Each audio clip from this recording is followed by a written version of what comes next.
Nah, ini teori self-preservation. Apa ndak boleh, Pak? Kita punya hobi, punya kesenangan, ingin kaya, ingin kepuasan tertentu, boleh. Cuma hati-hati melampiaskannya. Self-preservation itu melestarikan dirinya sendiri. Biar hidupmu enak, hidupmu nyaman, hidupmu bahagia. Hakmu untuk makan enak, hakmu untuk tidur nyenyak, hakmu untuk seneng-seneng, ya self-preservation itu. Tapi kayak Epikuros kemarin, jangan sampai kontraproduktif. Maunya seneng-seneng, akhirnya susah. Kayak yang minum oplosan itu kan, maunya seneng-seneng. Tapi akhirnya, wallahu a'lam bishawab. Innalillahi. Nah, itu kontraproduktif namanya.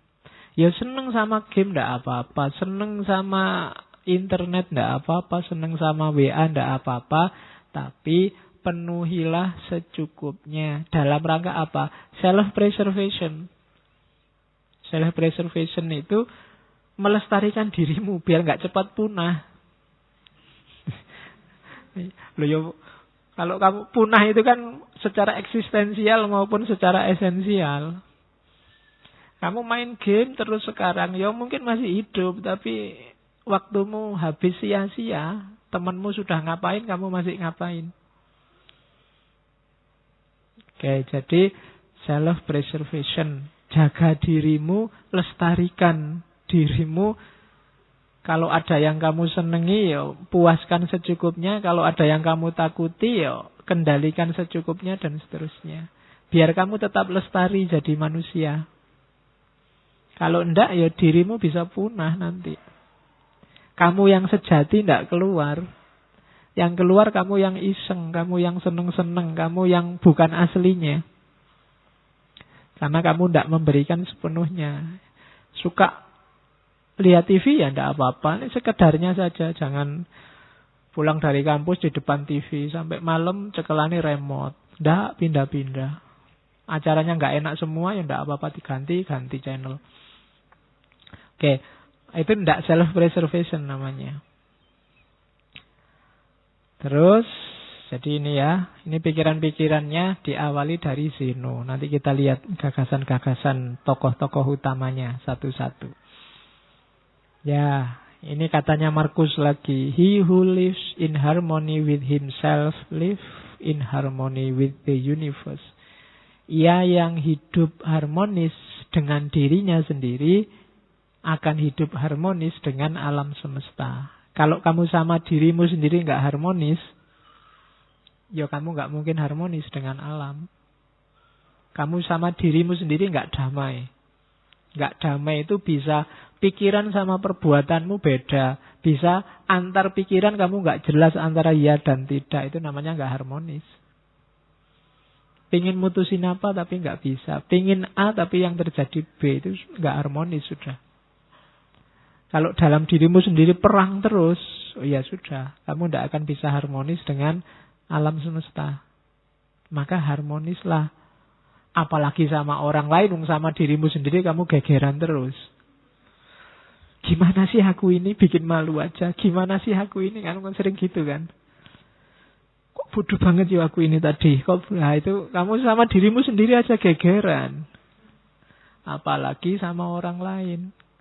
Maka he who lives in harmony with himself lives in harmony with the universe. Itu Marcus Aurelius. Oke. Ini selanjutnya katanya Zeno. Saya bilang tadi ya di awal, Zeno dari Citium, bukan Zeno dari Elia. Karena nama Zeno itu banyak. Ada yang menganalisis dia satu akar kata sama Zen. Tapi tidak tahu juga. Ya memang ada kata-kata Zenonya, Zennya. Kalau yang nonton kartun Dragon Ball juga ada Zeno sama. Ya, yang nonton Dragon Ball Super itu. Ya, itu yang paling jagoan di antara jagoan itu. Padahal kecil. Oke, yang tidak suka kartun tidak ngerti mesti. Terus, tidak ada ini kata, yang bisa mengusik kebahagiaan orang yang makomnya sudah wise, sudah bijaksana.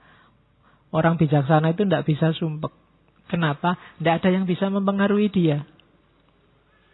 Dia sudah kokoh. Uraiannya begini, misalnya, anggap apa wis yang paling bikin kamu tidak bahagia? Wah, saya nggak bahagia karena nggak lulus-lulus. Saya nggak bahagia karena kan banyak itu kamu munculkan di pikiranmu. Terus kamu galau. Kuncinya sebenarnya sederhana. Kamu jadi galau karena macam-macam tadi karena kamu pedulikan semua itu. Cara paling gampang menghadapi itu semua, ndak usah dipedulikan. Ndak usah dimunculkan di pikiranmu, selesai. Pak, tesisku lho Pak, ndak jadi-jadi. Lah salah mbok pikir terus. Emangnya nek mbok pikir terus tesismu jadi tiba-tiba, kan enggak? Iya kan? Ya udah dikerjain aja tanpa harus galau.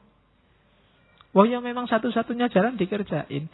Ngapain energinya double, satu buat ngerjain, satu buat galau. Ya kerjain aja, nggak pakai galau. Yang bikin galau kan karena kamu tampilkan sendiri di pikiranmu, terus kamu sumpekkan dirimu.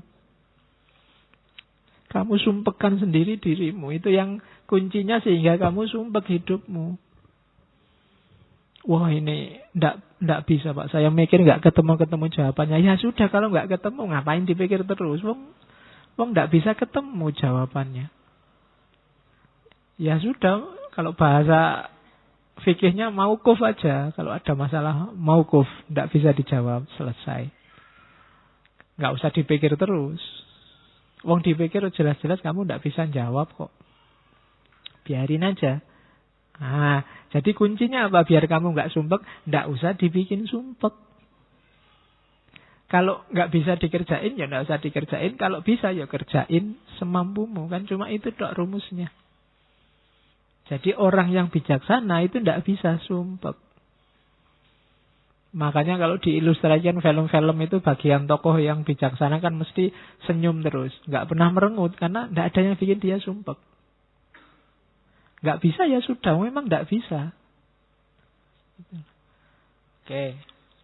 Jadi yang bikin kita galau ternyata apa? Ya penilaian kita sendiri. Yang bikin kamu nggak bahagia dirimu sendiri.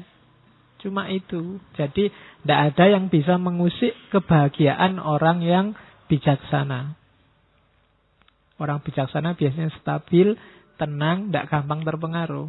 Karena dia sudah ngerti porsi-porsinya. Oke, terus. Nah, katanya Markus lagi. Reject your sense of injury and the injury itself disappears. Tolaklah rasa sakit itu dan rasa sakit itu akan hilang. Jangan mau lama-lama sakit. Patah hati misalnya, kasih waktu aja secukupnya. Atau tolaklah. Diputus sih diputus. Nggak pakai sakit sih ya biasa aja. Kemarin berdua, sekarang sendiri. Kan cuma itu aja situasinya. Ya. Kalau kamu nggak mau sakit, nggak akan sakit. Hanya kamu mau sakit sih. Akhirnya dipikir-pikir sendiri, dibikin-bikin puisi sedih sendiri, dibikin terus. Jadi terus kamu sumpek sendiri. Jadi tolak aja rasa sakit itu. Habis dimarahi dosen, sakit hatiku. Lah ngapain? Aku nggak mau sakit. Nggak sakit. Tapi karena kamu mau memasukkan rasa sakit itu dalam dirimu, ya sakit. Jadi reject your sense of injury and the injury itself disappears. Wong kamu baca WA aja kadang mangkel, kadang marah, kadang sakit. Lu ngapain? Wong yang bikin ngawur kok, kadang ngarang-ngarang, kadang bohong. Wong kamu sudah ngerti hoak itu loh, kamu marah. Lah kok mau-maunya kamu menghabiskan energi untuk marah terhadap sesuatu yang tidak ada hubungannya sama dirimu. Kamu sakit tentang sesuatu yang menurut kamu itu tidak benar. Tidak benar kok bikin kamu sakit. Ya nggak usah. Jadi reject, tolaklah rasa sakit itu dan dia akan hilang.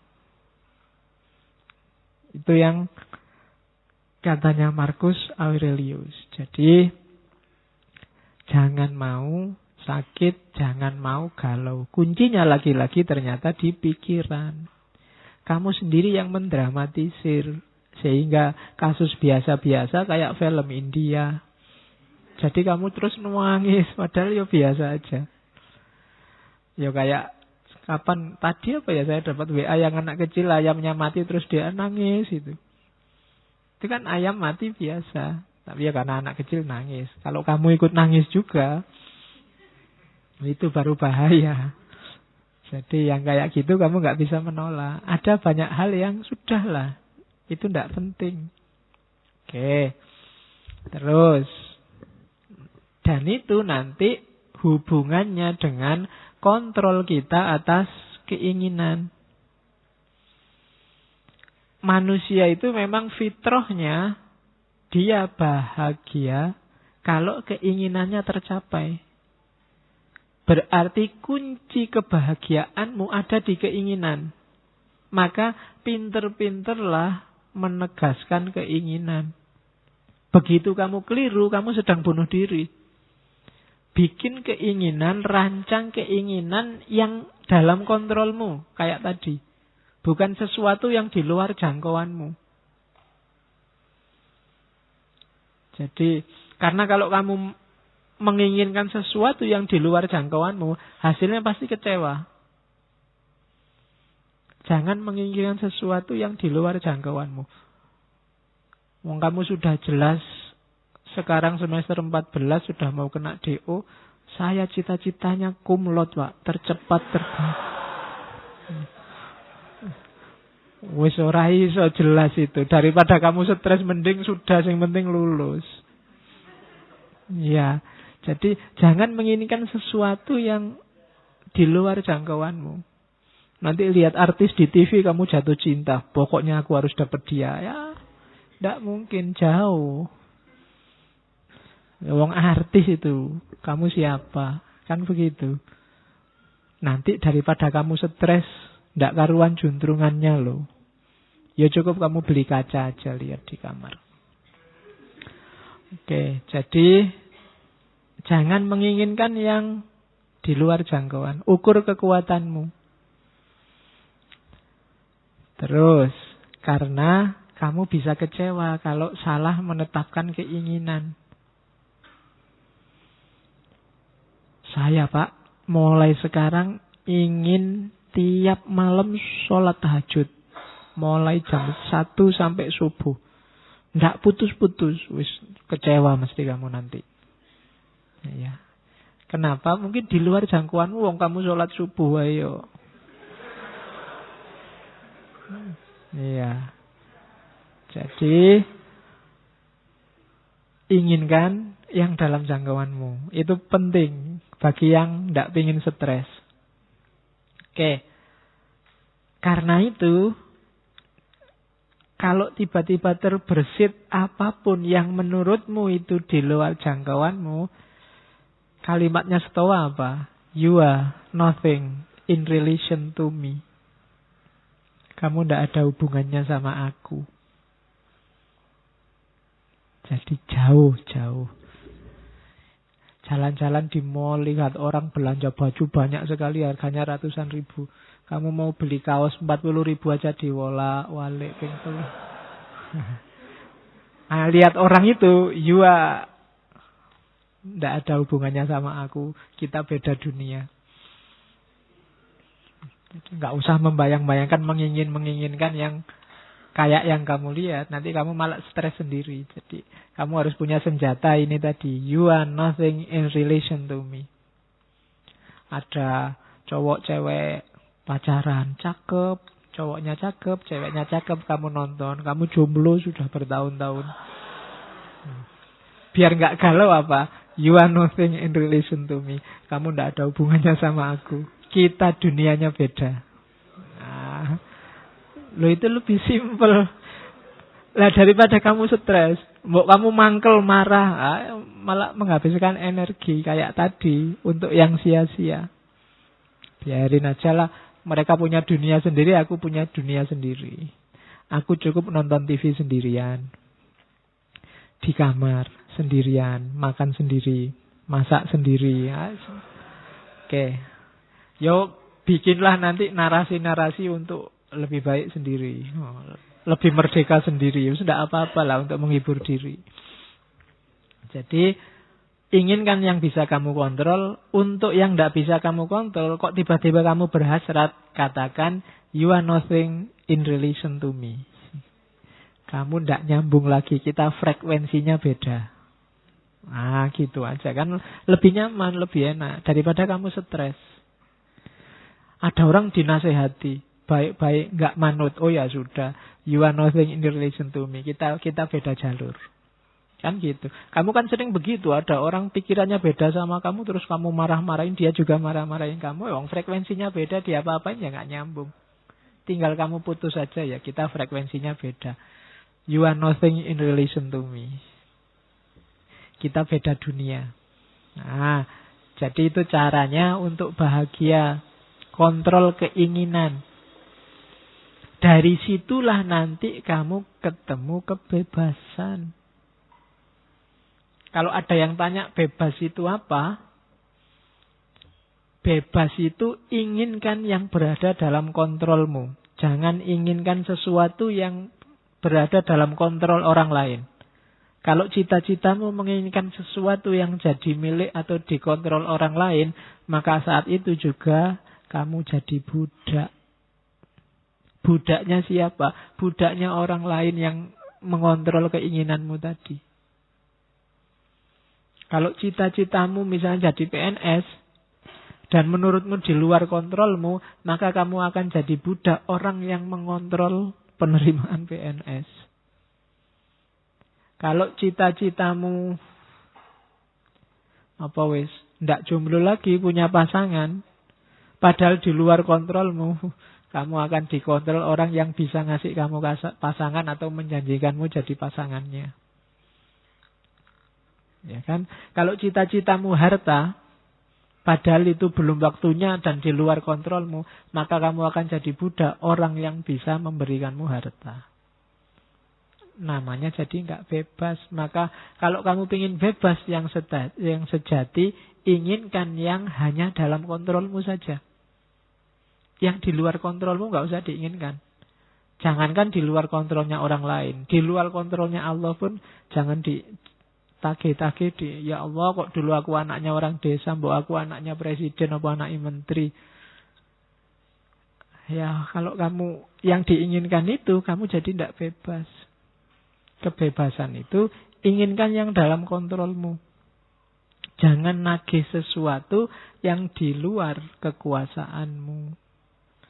Dan kamu nggak dosa kok kalau hanya menginginkan yang dalam kontrolmu.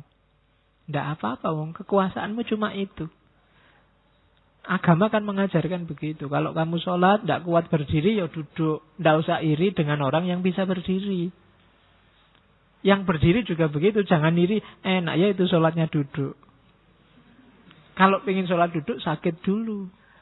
Kan begitu. Masing-masing punya jatahnya sendiri-sendiri.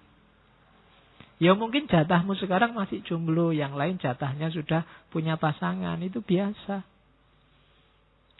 Jadi tidak harus menginginkan yang di luar kuasamu. Kecuali janjane sudah dalam kuasamu, kamu nggak jomblo lagi.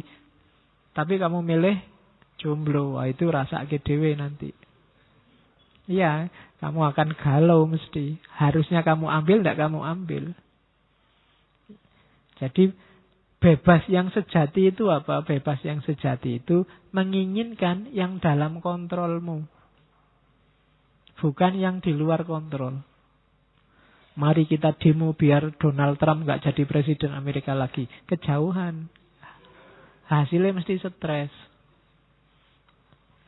Jadi ya yang deket-deket lah. Terlalu jauh kalau Donald Trump. Ya orang Indonesia ya presiden Indonesia. Kalau gak kuat ya gubernur, gak kuat ya bupati. Kalau masih tidak kuat ya Pak RT, Pak RW misalnya loh. Itu kan dalam jangkauanmu, bukan yang di luar jangkauanmu. Kalau mimpimu terlalu besar, hasilnya kecewa. Atau kamu jadi budak. yang bisa mewujudkan mimpimu. Jadi bebaslah. Bebaslah berarti apa? Inginkan hanya yang berada dalam jangkauanmu. Terus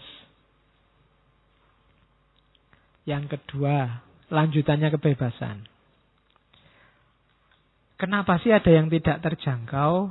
Ya, karena all can be free internally in mind, none can be free without in body. Kita itu akal sih bisa bebas, cuma mewujudkan isinya akal itu tidak bebas. Kamu mikir apa saja kan bisa, boleh. Tidak ada sanksinya malah. Satu-satunya yang bisa bebas murni itu kan cuma mikir, akal. Cuma mewujudkan pikiran itu tidak bebas. Kita sudah terikat. Kamu mikir seandainya aku bisa terbang ya, bisa di pikiran. Tapi kalau mau diwujudkan, kamu harus punya uang dulu terus naik pesawat. Tidak bebas. Kalau nggak punya uang ya tidak bisa kamu bisa terbang. Ya kamu loncat dari atas gunung ya terbang sebentar. Terus wassalam. Ya kan? Can be free, kita nggak bebas. Kalau mau diwujudkan tidak bebas sudah. Pak saya pengen jadi presiden, bebas. Begitu ingin mewujudkan, itu baru tidak bebas. Macam-macam sudah halangannya, nggak sesederhana mikir.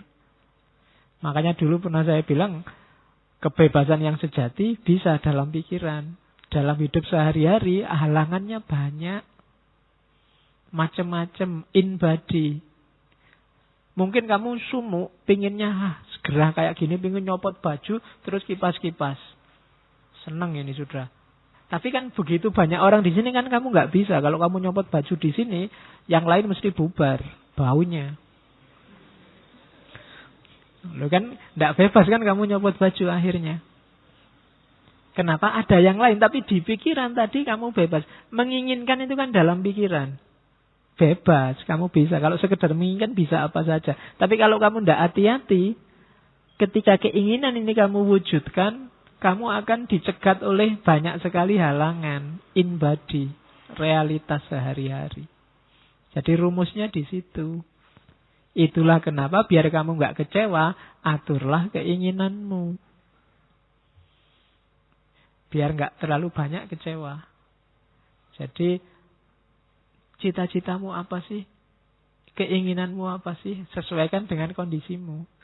Tidak sesuai juga tidak apa-apa. Tapi ketika tidak sesuai, lahirnya kekecewaan. Atau perbudakan tadi. Kamu mikir memperkosa orang. Itu kan di pikiran nggak masalah. Nggak ada orang ngukum kamu. Nggak ada orang, kamu saya tuntut karena membayangkan memperkosa aku toh. Nggak iso. Kamu baru dituntut kalau perkosa beneran. Jadi bebas, pikiranmu itu kamu bikin apa aja bebas. Kamu ditolak, nembak ditolak terus awas ya, kamu nolak aku tak bayangke gua awas. Bayangke itu kan bebas di pikiran. Nggak ada orang bisa nyegat kamu bayangke sopo, itu kan nggak bisa. Sekarang kan kadang nggak cuma bayangkan, gambarkan, gambar pakai Photoshop itu. Bisa kayak gitu kan.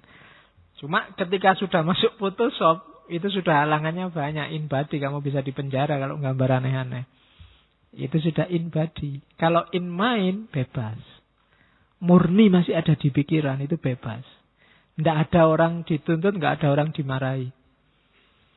Pak, saya membayangkan seandainya saya jadi wali, Pak. Nah itu kan orang, ya serapopo, mikir rodok ya rapopo, cuma di pikiran. Tapi kalau mau diwujudkan, halangannya banyak. Jadi rumusnya itu, kebebasan itu bisa dalam kamu mikir.